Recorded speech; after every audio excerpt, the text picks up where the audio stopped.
안녕하세요. 행복한 우리집 부동산입니다. 오늘은 2025년 10월 15일 정부가 발표한 15 부동산 대책, 그 중에서도 핵심인 주택담보대출 규제 강화 내용을 살펴보겠습니다. 이번 조치는 단순한 금융정책이 아니라 최근 시장에서 벌어지고 있던 단기 차익 매매, 이른바 갭투자 확산을 겨냥한 직접적인 대응책입니다. 이제는 돈을 빌려 집을 사는 시대, 그 문이 한층 좁아졌습니다. 최근 몇 달 사이 수도권에서 매매 거래가 다시 살아나는 움직임이 나타났습니다.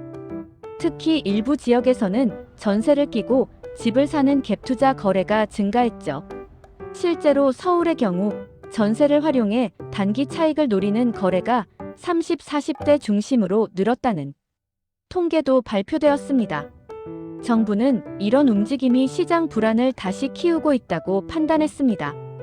따라서 이번 대책의 목적은 명확합니다. 투기성 수요는 차단하고 실수요 중심의 시장으로 돌아가자. 그래서 꺼내든 카드가 바로 대출 규제 강화입니다. 첫 번째 핵심은 LTV, 담보 인정 비율의 대폭 축소입니다. 지금까지는 규제 지역이라도 집값의 70%까지 대출이 가능했지만 앞으로는 40%까지만 허용됩니다. 예를 들어 10억 원짜리 아파트를 구입할 때 예전엔 7억 원을 빌릴 수 있었다면 이제는 4억 원만 가능합니다.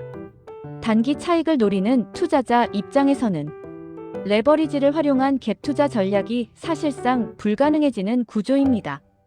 다만 생애 최초 주택 구입자나 실수요자는 일부 완화된 기준이 적용될 예정입니다. 두 번째 변화는 가격 구간별 대출 한도제입니다.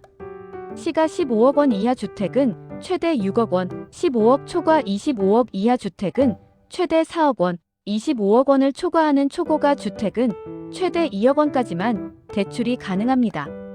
집값이 높을수록 대출 가능 금액은 줄어드는 구조죠. 정부는 이를 통해 고가 아파트에 몰리는 투기 수요를 억제하고 현금 유동성이 아닌 실거주 목적 중심으로 거래를 유도하겠다는 겁니다. 한마디로 돈이 아니라 실거주가 시장의 기준이 된다. 이 모든 규제는 2025년 10월 16일부터 본격 시행합니다. 다만 10월 15일까지 계약을 체결하고 계약금을 납부한 경우 기존 규제가 그대로 적용됩니다. 하루 차이로 수천만 원의 대출 한도가 달라질 수도 있는 만큼 계약 일정은 반드시 확인하셔야 합니다. 시장 반응은 엇갈립니다. 일부에서는 이제 거래가 멈출 것이라는 우려가 나옵니다. 대출이 막히면 실수요자마저 발이 묶이기 때문이죠. 반면 정부는 단기 조정은 불가피하지만 시장을 안정화시키는 과정이라고 강조합니다.